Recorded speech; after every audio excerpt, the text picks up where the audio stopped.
The world is a strange and poetic place.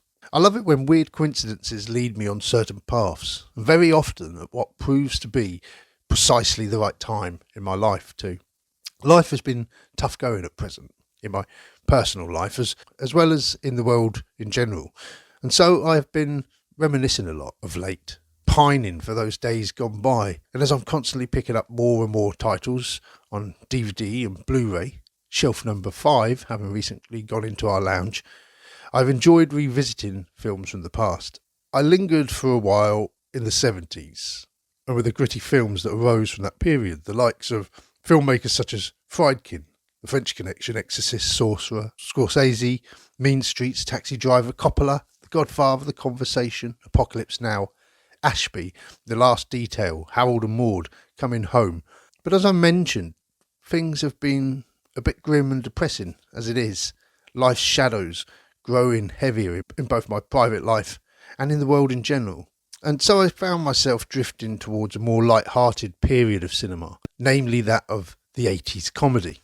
To kick off this phase, which would ultimately lead me onto this unpredicted, transcendental and somewhat therapeutic journey, I unearthed my DVD copy of National Lampoon's Vacation, sharing the laughter with my 12-year-old son, now more often than not my steadfast companion in my cinematic explorations.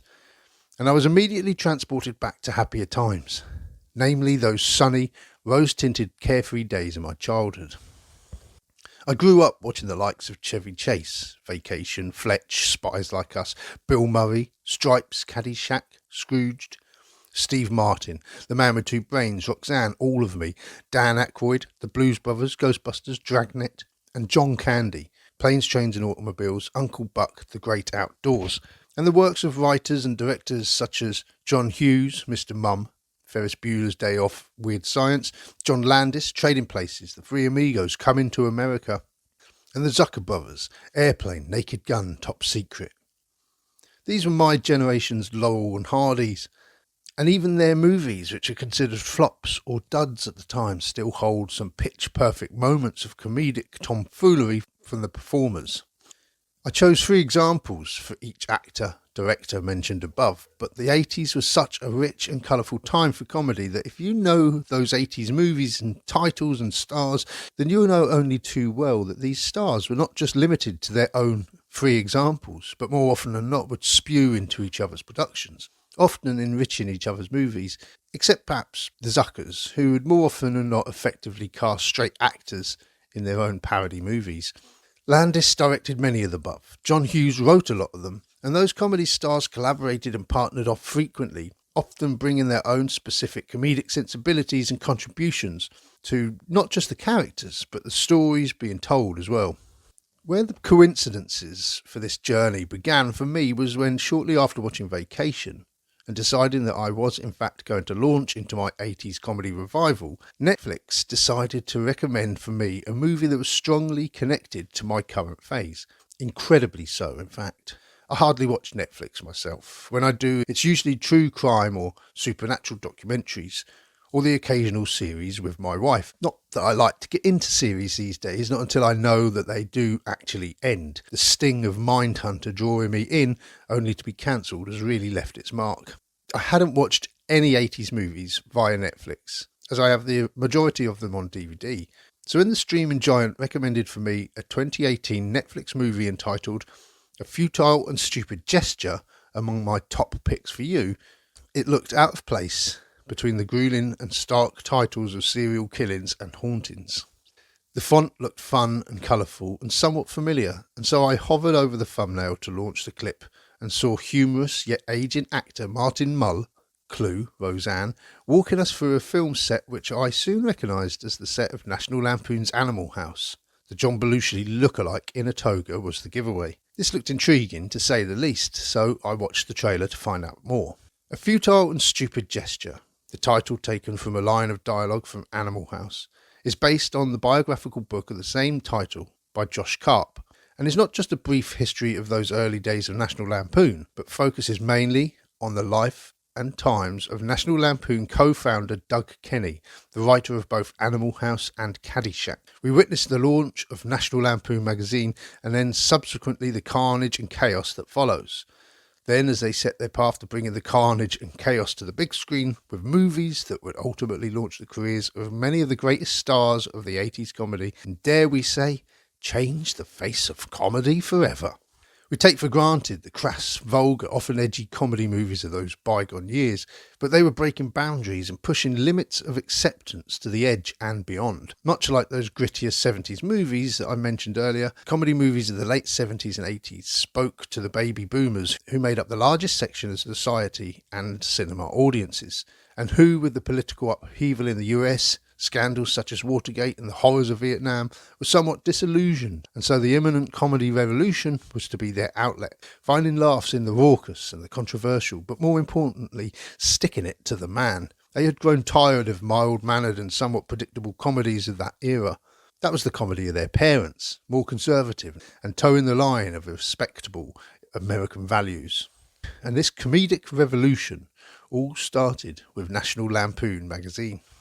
One montage in the trailer for A Futile and Stupid Gesture shows the magazine's producer, played by Veep's Matt Walsh, marching repeatedly down the corridors, waving the current edition of National Lampoon Magazine in his hand and shouting, "The Mormons are protesting," and then again, "The feminists hate us," and again, "What did we do to the Catholics?" Again, "Liza Minnelli," and again, "Disney are suing us," before cutting to a shot of the magazine cover where we see Minnie Mouse flashing her tits, although she is wearing pasties. They were tearing up the rule book and showing disregard to the establishment. The film features many present-day comedic performers in the roles of many of the comedic performers from the past. The Last Man on Earth's Will Forte takes the lead as Doug Kenney himself, with dramatic actor Domhnall Gleeson playing his pipe-smoking partner in the creation of the magazine, Henry Beard. Community star Joel McHale was featured playing his Community co-star and National Lampoon's alumni Chevy Chase. Comedy Central's John Daly plays Bill Murray, dressed in his famous Caddyshack garb. Comedy actor John Gembling features as John Belushi. The likes of Seth Green, Matt Lucas, Joe Latrugio appear as well, and many other actors uncannily representing the likes of young directors John Landis, Harold Ramis and Ivan Reitman. From Martin Mull's narration in the trailer, it is clear that the film is very much a meta look back at those hedonistic and crazy times, especially as he says the line, "These actors don't exactly look like real people, but come on, you think I looked like Will Forte when I was 27? A slight beat before he adds, "You think that Will Forte is 27? Not only was discovering this movie the perfect Twilight Zone coincidence as I embarked on my 80s comedy revival, but it is also exactly the type of historical biopic I love to watch, light-hearted, funny, about a time in the history of cinema that is dear to my heart, and so of course I watched the film there and then. Admittedly, the movie takes place before the 80s, but it is an important scene setter for that up-and-coming decade that I was currently residing in. But that is not the end of the coincidence there. No, sorry, Bob. I also had just finished listening to an audiobook on Amazon's Audible written by Hollywood film editor Paul Hirsch entitled A Long Time Ago in a Cutting Room Far, Far Away. From the title, you can tell that Hirsch is one of the many editors who helped to put Star Wars into the shape that George Lucas had envisaged. But as his truly enjoyable memoir explains, he also worked with the likes of Brian De Palma, Herbert Ross and none other than 80s comedy writer-director John Hughes, having worked on films such as Planes, Trains and Automobiles and Ferris Bueller's Day Off. But that John Hughes 80s comedy link, however, is also not the coincidence. Audible's next recommendation for me, just days after kicking off my 80s revival and having discovered A Futile and Stupid Gesture, was an audio book called Wild and Crazy Guys, which when I clicked to read the synopsis, I was astounded to discover was all about the comedy performers of that era, the alumni of National Lampoon, Saturday Night Live and Second City TV, and their invasion of the big screen with the comedy movies of the 80s. The book's subtitle was How the Comedy Mavericks of the 80s Changed Cinema Forever, so obviously this is where my monthly free credit on Audible went.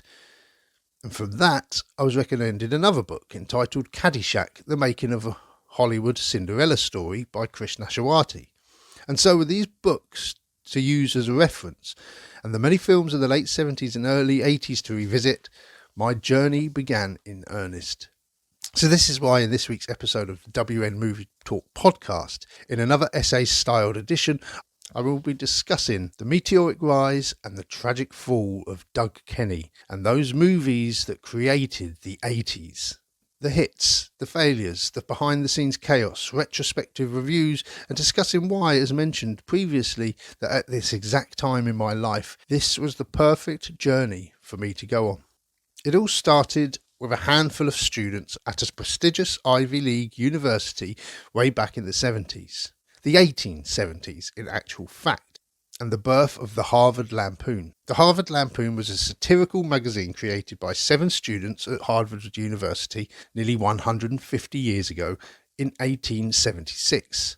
Its first edition was a single copy nailed to a tree within the grounds of the university. The Harvard Lampoon became a tradition for some of Harvard's more creative yet disruptive students, and 100 years later it was still going strong. In fact, as it stands today, it is the 3rd longest running publication on the planet. By the 1960s, it had found its pages reaching out to a wider audience with the help of a woman's magazine called Mademoiselle, who in 1961 approached the current student writers of the satirical publication asking if they would like to produce a parody edition of their own magazine to help bolster sagging mid-year sales. They did, and it was a success, which not only led to an increase in Mademoiselle magazines, as planned, but also opened the doors of opportunity for the Lampoon to flourish. In 1962, they had published their first 70-page novella entitled Alligator. It was a parody of Ian Fleming's James Bond novels, and then the floodgates were opened and other publications were queuing to have their own pages lampooned by the Lampoon. Titles like Sports Illustrated, Time, Life, and even Playboy had their own parodies released, but our focus really begins with the release of another Harvard Lampoon parody novel, 1969's Board of the Rings, written by students Douglas Kenney and Henry Beard. This parody novel was so successful that it was in continuous print for over 40 years. As told in the 2018 movie, A Futile and Stupid Gesture, the novel, by the 2 anarchic friends living it up at the dormitories of Harvard, and in scenes not too dissimilar to Animal House, led them to pursue their own publication after they left the college and were about to embark on careers of their own. In the movie, we follow Kenney, Will Forte, and Beard, Domhnall Gleeson, who make an unlikely but at the same time perfect pairing. Beard is described in Martin Mull's narration as the oldest guy who was ever a teenager. He looks like a professor, stood bolt upright with his curly black hair, thick-rimmed specs and pipe permanently tucked into the side of his mouth. Kenney, Will Forte, with his lengthy blonde hair, wire-framed glasses and anarchic sensibility, as well as a party trick of being able to fit his whole hand into his mouth, a trick that he says he was taught by his mother, is neither a preppy or a hippie, whilst being both at the same time. As he puts it, he is a prippy. We meet them both in the movie at a party, celebrating the launch of their Tolkien parody, where Beard kicks off the speech by saying, "What is it about filling 200 pages with Lord of the Rings puns that feels so right and yet Sauron?" It's all fun and games and laughter until we meet Kenny's parents, Henry Groner and Annette O'Toole, who were berating him via a phone conversation for not applying to any law schools. Beard, we learn, has been offered a place in all of them. So here we see the difference and the dynamic between the two and learn, more importantly, Kenny's anti-establishment and self-damaging mindset. Half the time he feels like a fraud. The other half he feels like the second smartest man in the room. He doesn't live up to his parents' expectations. He's the son that should have perished. And besides, he doesn't want the comedy to end. So why end it? Once leaving the college, and after the success of their Tolkien parody, Kenney persuades Beard to drop his academic pursuits in favour of continuing the Lampoon, but a national one, a real magazine, and approaching many publicists portrayed in the film as conservative types, just like his parents, they finally settle on, or rather are refused by every other publicist other than magazine publicist Matty Simmons, Matt Walsh. Matty Simmons was one of the owners of 21st Century Communications Incorporated, whose most famous publication at the time was Weight Watchers magazine. Walsh is one of those actors who is a joy to watch in any role that he plays, and here he is no different. cuddly yet downtrodden, naive and easily manipulated, the butt of all jokes and walked all over. In the movie, Kenny and Beard woo the publicist, making him feel like they exclusively brought their offer to him and preening his ego by commenting on the genius of the Weight Watchers magazine. They said Weight Watchers was never going to work, Simmons declares, and now we are shifting 500,000 copies a month. God bless the fatties. The movie version of Matty Simmons reluctantly takes on the offer to print their new magazine, completely unaware of the turmoil that it would put him through. If he thought these boys were as jovial and as appreciative as they let on in the interview, at least in the film version of occurrences, then he was in for a surprise.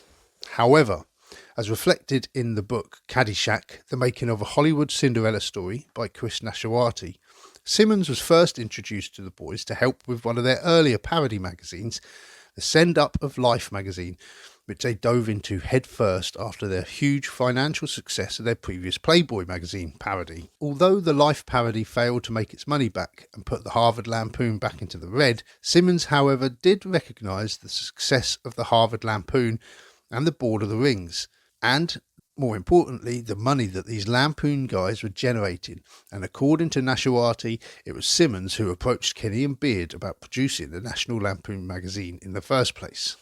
Kenny was a force to be reckoned with, a highly strung clown, a genius with a streak of full-force lawlessness and a portion of emotional uncertainty, flip-flopping between self-conceited highs and self-destructive bouts of self-loathing and depression, especially as he got hard into the drugs that were so readily available to him. But worst of all, he was uncontrollable, regardless of which end of the emotional spectrum he resided. In a futile and stupid gesture, once the National Lampoon magazine got the rest of their creative team together for the magazine's launch, the bedlam was only multiplied and intensified in the offices that Simmons provided. There were many writers and contributors in the magazine, but they chose only to feature 4 in the movie. The dark humorist Michael O'Donoghue kicks off the quartet of featured writers, played by comedy actor and Hollywood screenwriter Thomas Lennon.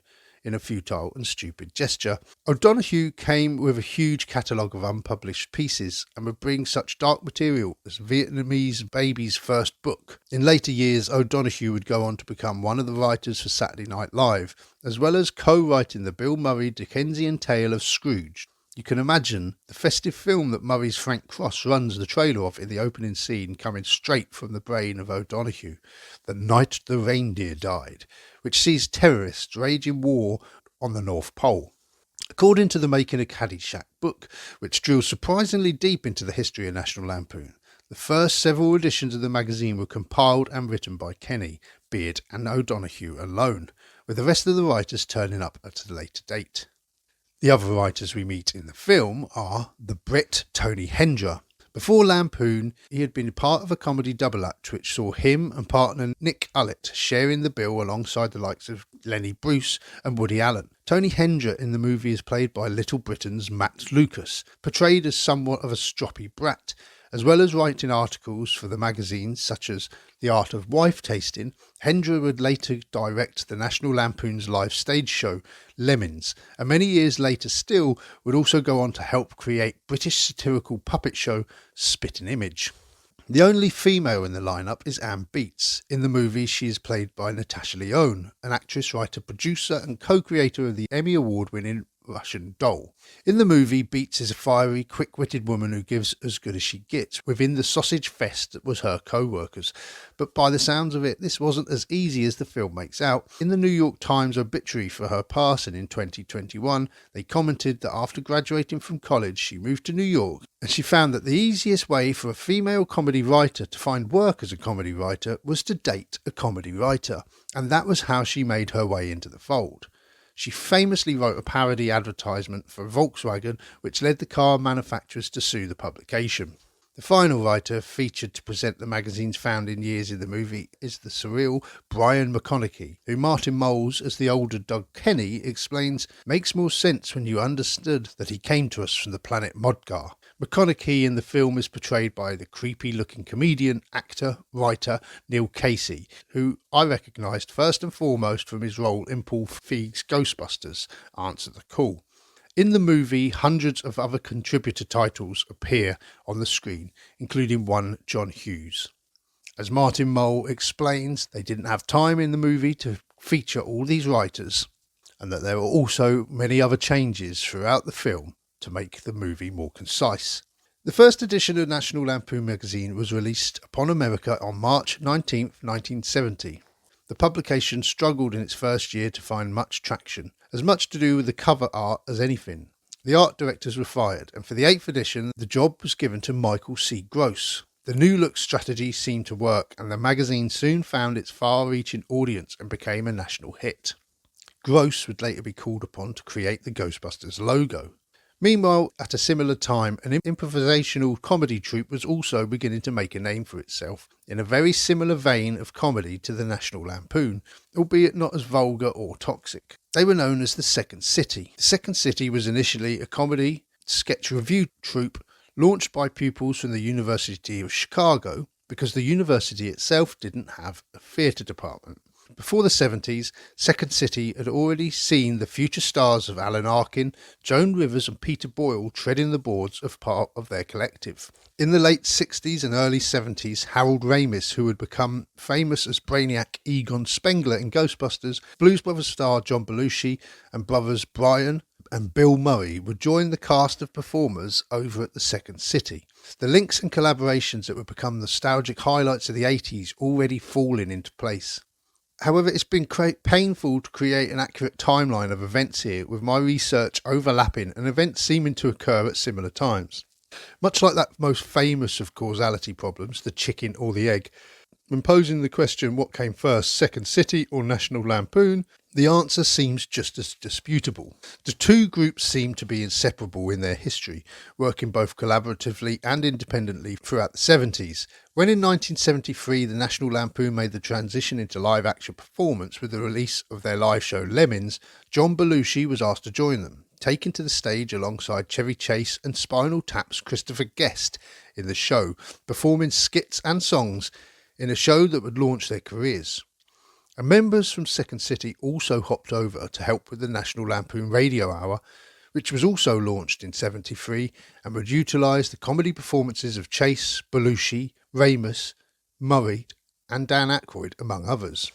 In 1975, when Lorne Michaels set about creating Saturday Night Live, then known as NBC's Saturday Night, his first port of call was to raid the cast and staff at National Lampoon, coaxing or rather poaching writers and performers from the ranks. In the movie A Futile and Stupid Gesture, this creates a lot of grief and bitterness for Kenney, losing the likes of Belushi and Chase to this new endeavour.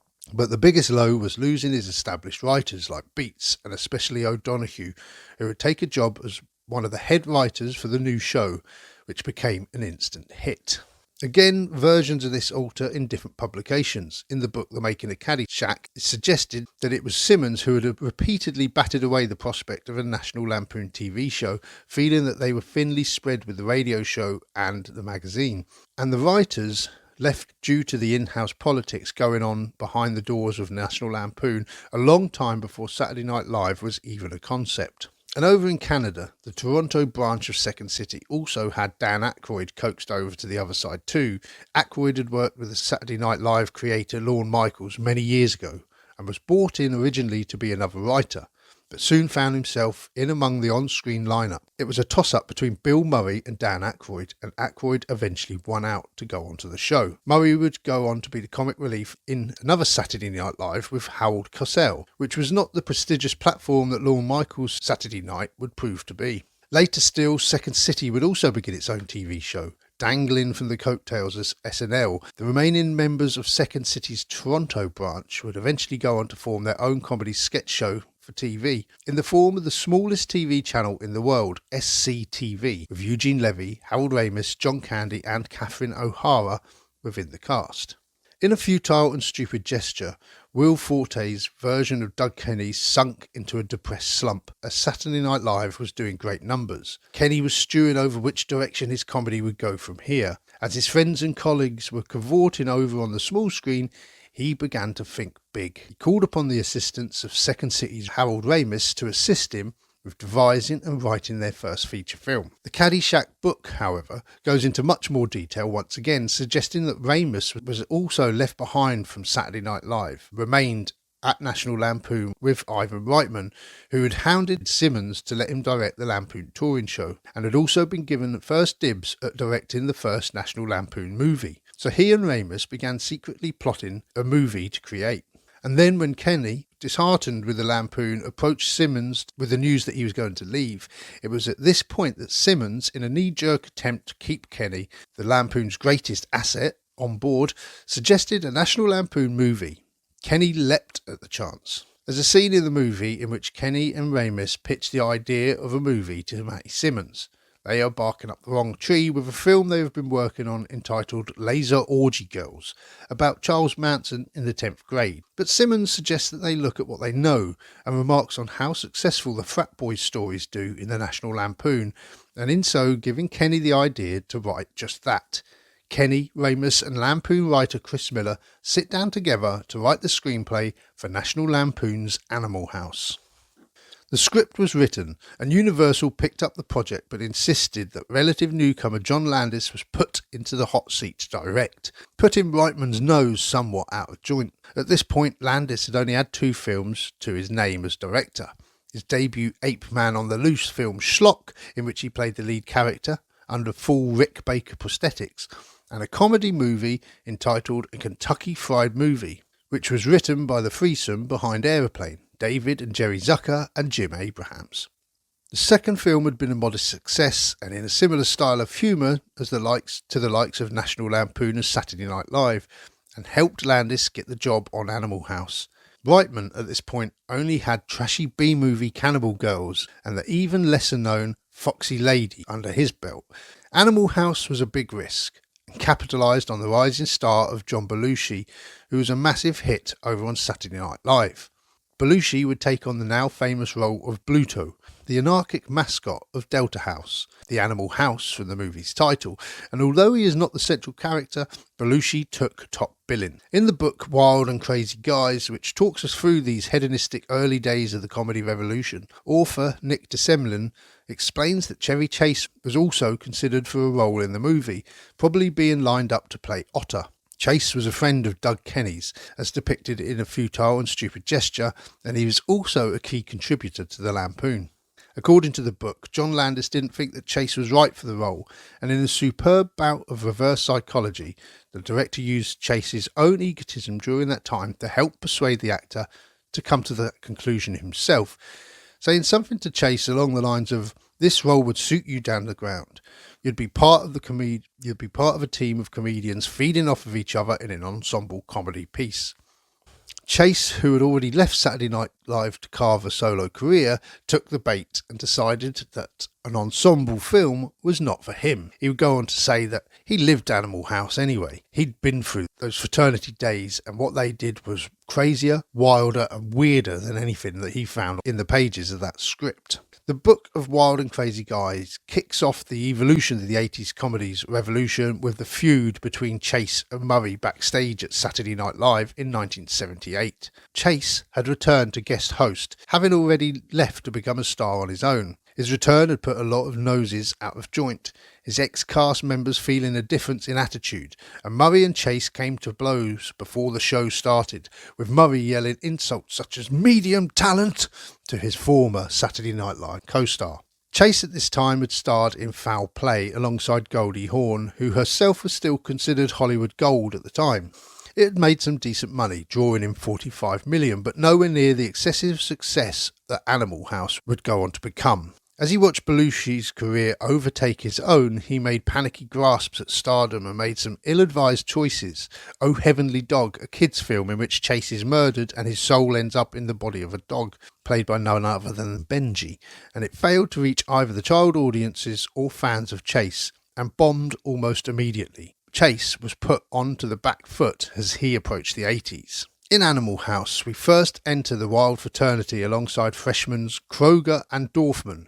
Kroger, a young, fresh-faced little pipsqueak, is played by Tom Hulse, who would later go on to earn an Academy Award nomination for his portrayal of Mozart in Milos Forman's Amadeus. And the plump and excitable Dorfman, played by Stephen First's performance is pure comedy gold. his gleeful smile, over-enthusiastic at having been accepted into the antics, a child eager to impress his peers, and he often steals many of the scenes he's in. And although the actor would never really repeat his cinematic success again, he did have a decent career in television, with recurring roles in shows such as St. Elsewhere and Babylon 5. After being snubbed by the snobbish Omega House, the two freshmen make their way to the ramshackle Delta House, of which Dorfman cannot be refused as his older brother had previously been a member, making him a legacy pledge. The first character they meet over at Delta House is in fact John Belushi's Bluto.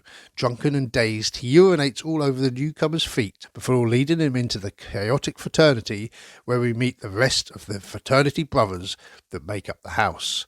Among the characters in the fraternity, Doug Kenney himself appears as the dorky-looking stork, who despite having just the one line, "What the hell are we supposed to do, you moron?" he would ultimately play his hand by leading the town band into a dead end for his part of the destruction of the homecoming parade in the movie's conclusion.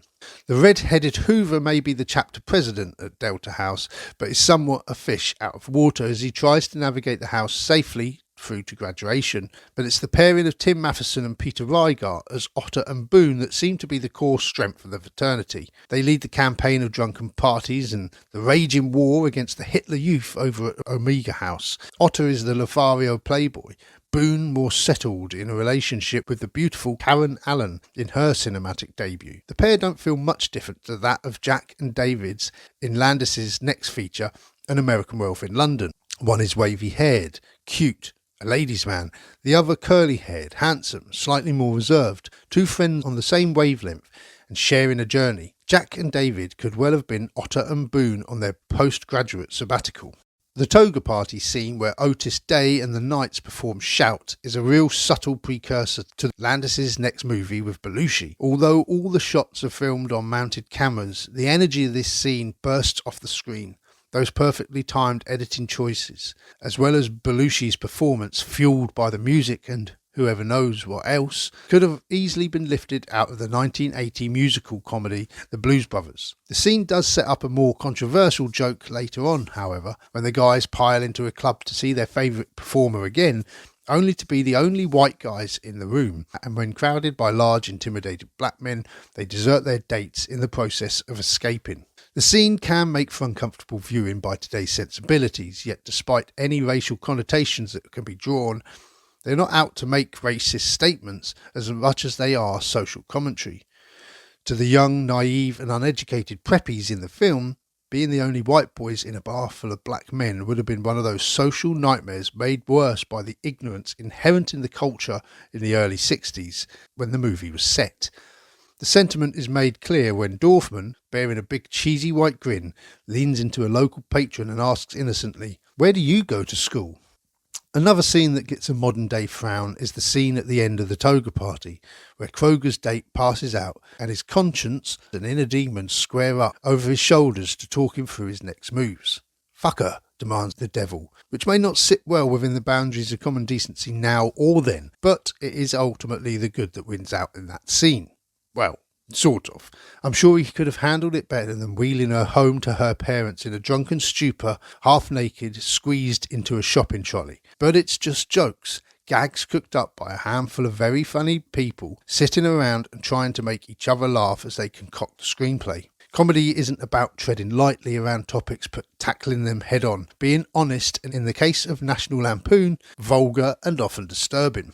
And speaking of vulgar and disturbing, it is, as we mentioned, Belushi's movie as Bluto, who's both gross but lovable. With his crass demeanour and grubby clothes, he is a beast of a man, crude and repulsive. The scene of him piling through the canteen, smashing food items into his mouth and piling up his tray, would later be the basis for the Green Ghost Slimer in Ghostbusters, a homage to the late actor by his comedy partner, Ghostbusters writer Dan Aykroyd. And the scene of Belushi hopping atop a ladder from window to window, spying on the unsuspecting females, may be a misogynistic endeavour, but his classic comedy scene, from the wriggling of his eyebrows to the slow fall backwards, nudged from the height by his own erection. Animal House was unleashed to the world in July 1978 and was a colossal hit. It spoke to a growing audience of baby boomers who were growing tired of the milder comedies on offer, like Oh God, starring George Burns, or Every Which Way But Loose, starring Clint Eastwood, and Manis the Orangutan.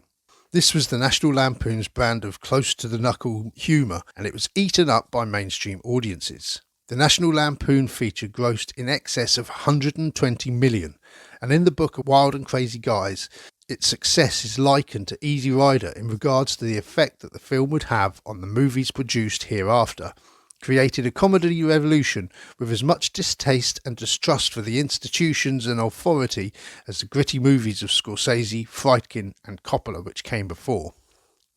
It launched Belushi to superstar status, and didn't do too bad for the others involved, such as director John Landis. According to the Making a Caddyshack book, producer Ivan Reitman, who had been an important player in the development of the movie, felt that he had been robbed of the chance to direct the movie and raged a little inside at the glory that Landis was getting. Of course, he would go on to get his chance to shine when he directed one of the biggest comedy hits of the 80s with Ghostbusters. The success of Animal House was a double-edged sword, making vast amounts of money and opening doors for all those involved, but also causing rifts and division within those responsible for putting it together. In Caddyshack, the making of a Hollywood Cinderella story, author Chris Nashawaty explains how everyone wanted to take credit for the film's success and how the film's creators all broke off into separate camps for their next ventures. Belushi and Landis would set off on a mission from God, Kenney and Ramis would head to the fairway, and Reitman would head back to summer camp. Having felt he'd been robbed of the chance of directing Animal House, Reitman decided to embark on his own movie, trying to slide into that vacuum that Animal House had left in theatres. Following the similar theme of the classist divide between Delta and Omega in Animal House, Reitman's new film Meatballs would also pit the downtrodden against the privileged, but this time set at a summer camp. Reitman invited Harold Ramis to join the collection of writers and offered the role of Tripper Harrison, a wisecracking counsellor from the low-costing Camp North Star, to none other than Bill Murray. Meatballs was to be Murray's first starring role, but the actor was still resistant, with Reitman not knowing if the Murricane, a moniker given to him by Dan Aykroyd, was going to show up for the film or not until the first day of shooting. Reitman had real trouble pinning Murray down. When the comedian finally did arrive on set, he held the script aloft to his director and said something like, "Well, this is a piece of shit." Before each setup, he would read through the script, throw it down and say, "I've got this," before launching into his own improvised interpretation of the scene. He was a wild cannon, but ultimately it became his style and one that would work for him. Reitman himself knew that this film was only going to work if he let Murray have full reign of his character. Murray just wasn't that bothered about becoming a star. He had seen the effects that stardom had on his former Saturday Night Live co-workers, how Chase had become this massive ego to contend with, how Belushi became intoxicated with his own success. In an interview in the late 1980s, when reflecting on his cynical reluctance to head to the big screen like his other Saturday Night Live co-stars, Murray observed that when everyone kisses your ass, you can't help but walk bent over.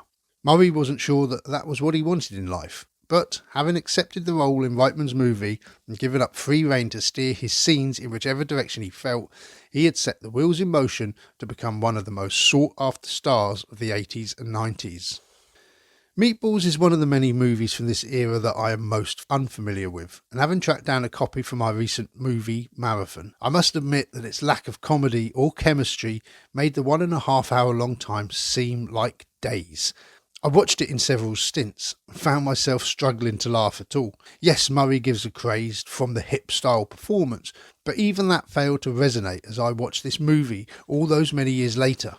The movie is compiled of a lot of unfunny and obvious gags, with an empty and obvious cast of characters surrounding Murray. There's the fat kid, the nerd, the Lothario, basically a bunch of sex-obsessed teenagers with no on-screen presence. The only real heart of the movie are the scenes between Murray and the young kid Rudy, who really doesn't want to be there, who Murray takes under his wing. The scenes were expanded upon on set and became the heart and soul of the movie, with Murray ad-libbing a lot of the dialogue. God knows how empty that movie would have been without them. Released in June 1979, Meatballs didn't make the kind of money that Animal House had, and to be honest, it doesn't have either the craftsmanship nor the perfect set pieces of its college-based predecessor either. But it did have Bill Murray, and would prove a moderate success story, making nearly $45 million in its initial run from a $1.5 million budget, setting the stage for Reitman to pull a little more directorial clout in future. He would work with Murray again with Stripes and Ghostbusters. Belushi and Aykroyd had headed to Chicago with Landis after Animal House to expand on the universe of their Saturday Night Live characters, the Blues Brothers, in a film of their own. I won't go into too much detail here, as I had already covered this movie in extensive detail in an episode recorded with Nathan many moons ago. But it's Doug Kenney and Harold Ramis' next movie that I will focus on, especially as it takes us back to the main focus of a futile and stupid gesture. Money and fame rained down on Doug Kenney, and the supply of drugs and wild partying only increased. After Animal House's success, Kenney had finally arrived in Hollywood and was sought after. In a meeting with rising young producer John Peters, a former hairdresser to the stars and the current romantic partner to Barbra Streisand, and head of Orion Pictures Mike Metavoy, coke-fueled Kenney and writing partner Harold Ramis pitched many ideas for their next movie. The producer and studio head wanted a piece of the Animal House creators, but nothing that they suggested was sticking. It wasn't until Kenney blurted out the pitch for an idea he'd been told by Second City comedian Peter Doyle Murray that a deal was struck, with Ramis being hired as director for his debut movie. Based on his own upbringing, Doyle Murray, older brother to Meatball star Bill Murray, had been toying with the concept of making a movie based on a period of his youth when he and his siblings would work as caddies to the wealthy members of a prestigious country club. They had gotten to know numerous colourful characters and anecdotes from both ends of the social scale. Metavoy and Peters greenlit the film, and so Kenney, Ramis and Doyle Murray set to work on the script, taping the doors to their office shut and hotboxing in the airtight space with an abundance of weed and other recreational drugs to help motivate them. From the wealthy and the highbrow patrons to the young and rowdy caddies, the golf course seemed like a goldmine of comedy characters and scenarios. Like Animal House before it, it had that yobs versus snobs social divide that spoke to Kenney's anti-establishment sentiment. The main character, Danny Noonan, Michael O'Keefe, literally comes from the wrong side of the tracks, which he cycles across in the movie's opening credits to Kenny Loggins' theme tune, I'm Alright. Caddyshack was, is, and always will remain to be one of my favourite comedy movies from this era.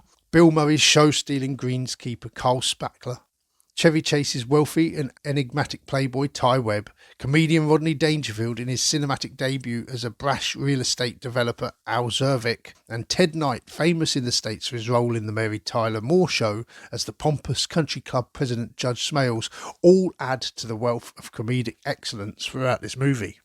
Ramis, having never directed a movie before, went in a little underprepared, and despite numerous redrafts, the trio of writers weren't completely happy with the final draft, and so Ramis led the production much as he would an episode of SCTV, allowing the script to be disregarded and the improvisational skills of its comedy stars to lead the way. In fact, Murray's character was barely in the script at all. His role grew and grew after the performer became such an instant hit in front of the camera. Murray's raw talent for improvisation gave the film some of its most memorable scenes, from his mock masturbating as he watches the elderly women playing golf, to his self-commentating the destruction of a flower bed as he envisions a Cinderella story, this one-time groundskeeper now going on to win the Masters. The Dalai Lama speech, which was in the original script, was made all the more better with Murray's numerous additions to the dialogue. You know what he said to me? Gunga Dalunga. As well as the whole speech being punctuated by a pitchfork to a young caddie's neck, which looks like it hurts too. A scene was even devised between himself and Chase, the two heavy hitters when it came to star power at the time, and despite the history between the two after their fight at Saturday Night Live all those years ago. The two had never really buried the hatchet. This scene, completely ad-libbed and steered mostly by Murray, could have gone either way, but ended up as a moment of pure comedic genius and blunted the edge of their relationship somewhat. When Chase hits a ball into Murray's shack, Murray invites him in, eager to impress and befriend the wealthy golfer. He shows him the turf he has been growing, a hybrid of lawn grass and sense Amelia that you can play 36 holes on in the afternoon and then take it home and get stoned as a bejesus belt at night.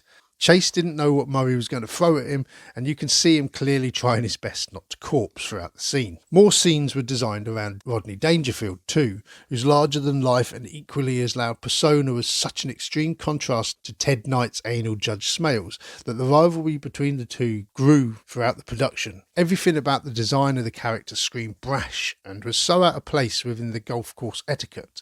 From his obnoxious car horn, his oversized golf bag with car stereo, mini bar and TV, to his yacht that sees an end to the already ill-fated christening of Smales' own boat. "Hey, you scratched my anchor," Dangerfield complains as Smales lies sobbing on his own sinking ship. Dangerfield had never acted before, and this was a gamble for all involved, but it paid off. The scene seemed designed just for him.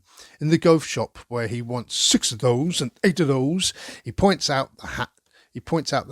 "This is the worst looking hat I ever saw. When you buy a hat like that, I bet you get a free bowl of soup," before noticing the very same hat on Smales' head. "Well, it looks good on you, though." When he acknowledges Spaulding at the evening event, "Oh, is this your grandson? Lovely boy, lovely boy," before uttering his aside as only Dangerfield could. "Now you know why tigers eat their young." But one character had been designed specifically to suit the actor who played him, and that was Ty Webb, who Chase would fit like a glove. Webb needed to exude a cool, almost detached demeanour, which Chase naturally embodied. His portrayal made Webb appear effortlessly skilled and unbothered by the chaos around him, creating a sharp contrast with the more frantic or uptight characters like Judge Smales or Al Zervik. Chase's background in physical comedy was utilised in Caddyshack. Scenes where Ty nonchalantly hits impossible golf shots or performs quirky, effortless movements highlight Chase's physicality and timing, whilst also offering comedic philosophical musings.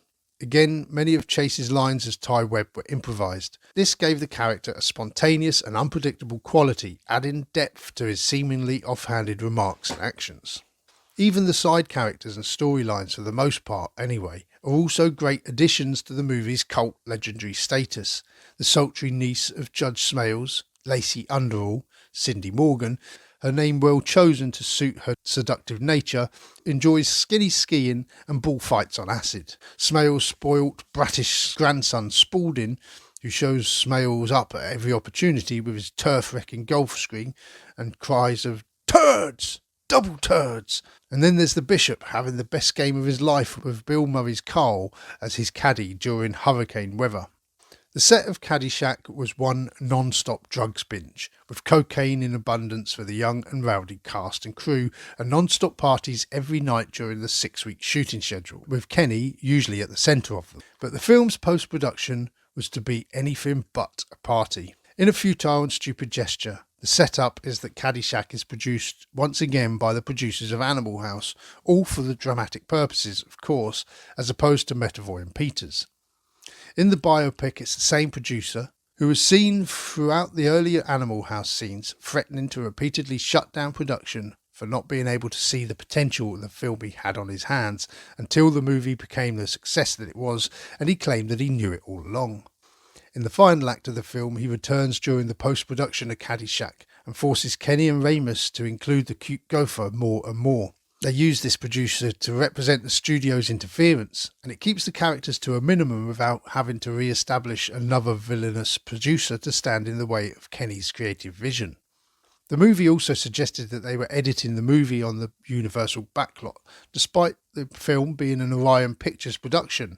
And when a fight ensues between Kenney and the producer, Brad, over the inclusion of that cursed gopher, the fight spills out into the open in front of a tour in progress. The gopher scenes did in fact become much more than they were in the original screenplay, or even that they had been during the filming.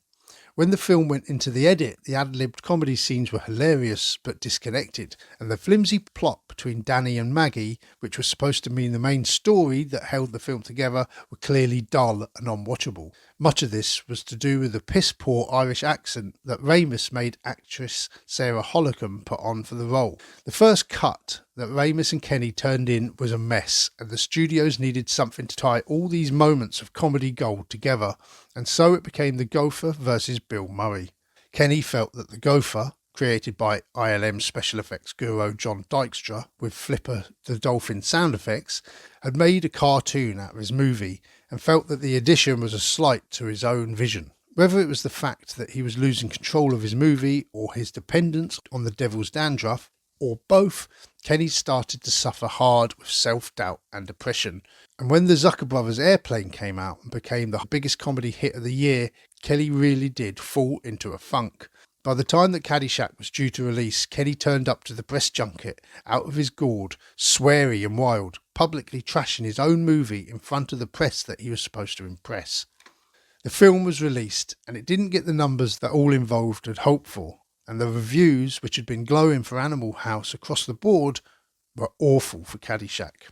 To shield him from the reviews, Chase was instructed to take Kenney away to a tennis resort at the Isle of Kauai on Hawaii to get clean, but as Chase openly admits, he was not the man for the job, and together the pair ended up getting vast quantities of cocaine sent into the island, smuggled inside tennis balls. Chase eventually left Kenney behind, and when Kenney went AWOL, search parties went out looking for him, only to find his body at the bottom of the Hanapepe lookout. It was unclear whether it had been an accident or suicide. He was 33 years old. The first of their kind to pass, the tragedy hit all involved, Chase especially.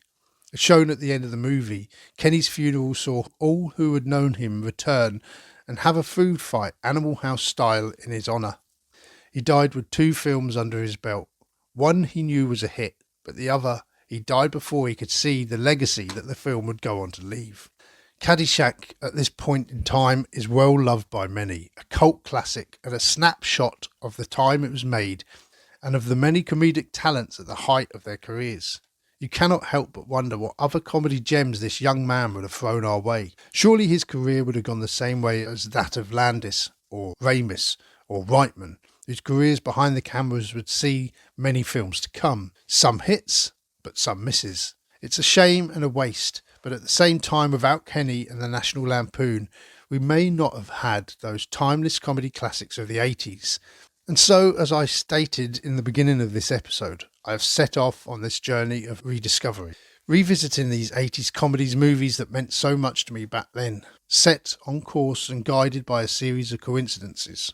But for me, the coincidence of being set on this cinematic journey of rediscovery of my favourite era of comedy couldn't have fallen at a better or worse time. Revisiting these timeless classics from a bygone era would not only give me a new obsession as well as hours of entertainment, but it would also help me to navigate one of the hardest times of my life. As this all fell into place and I set forth on this journey, this series has become a form of therapy for me. My family and I were recently hit by a tragedy when my dear mum Rose took a turn for the worse during her battle with cancer and passed away quite suddenly. It came as a shock despite her illness, devastating our family as she was the complete centre of our clan. But in the midst of the grief and bereavement, of comforting our father and assisting with funeral arrangements, returning to these movies from this golden era was an escape and a respite from the grief and pain that I was feeling. An escape to brighter days. So this was to be a bittersweet journey for me. A lot of these films I sat and watched with my parents back in the 80s. In fact, my mum would often take me to the cinema to watch many of them as they came out. She had a great sense of humour and a contagious laugh. Laughter was always massive and important part of our household, and my mum loved and encouraged my enthusiasm for film. As I mentioned in an older episode of the podcast, recorded alongside my brother Robin, it was Mum who pointed me in the direction of the old Ealing comedies, especially The Lady Killers, which was the topic of that particular episode. And now I share that love of film with my own children, passing down the baton and enjoying these movies again. And as I bring this latest episode to a close, I dedicate it to my mum, taken too early, but forever in our hearts.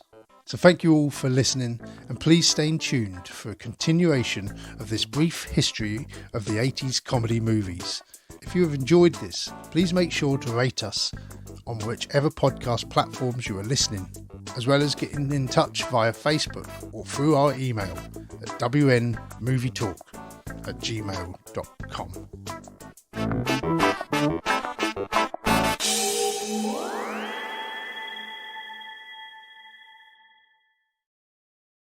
The family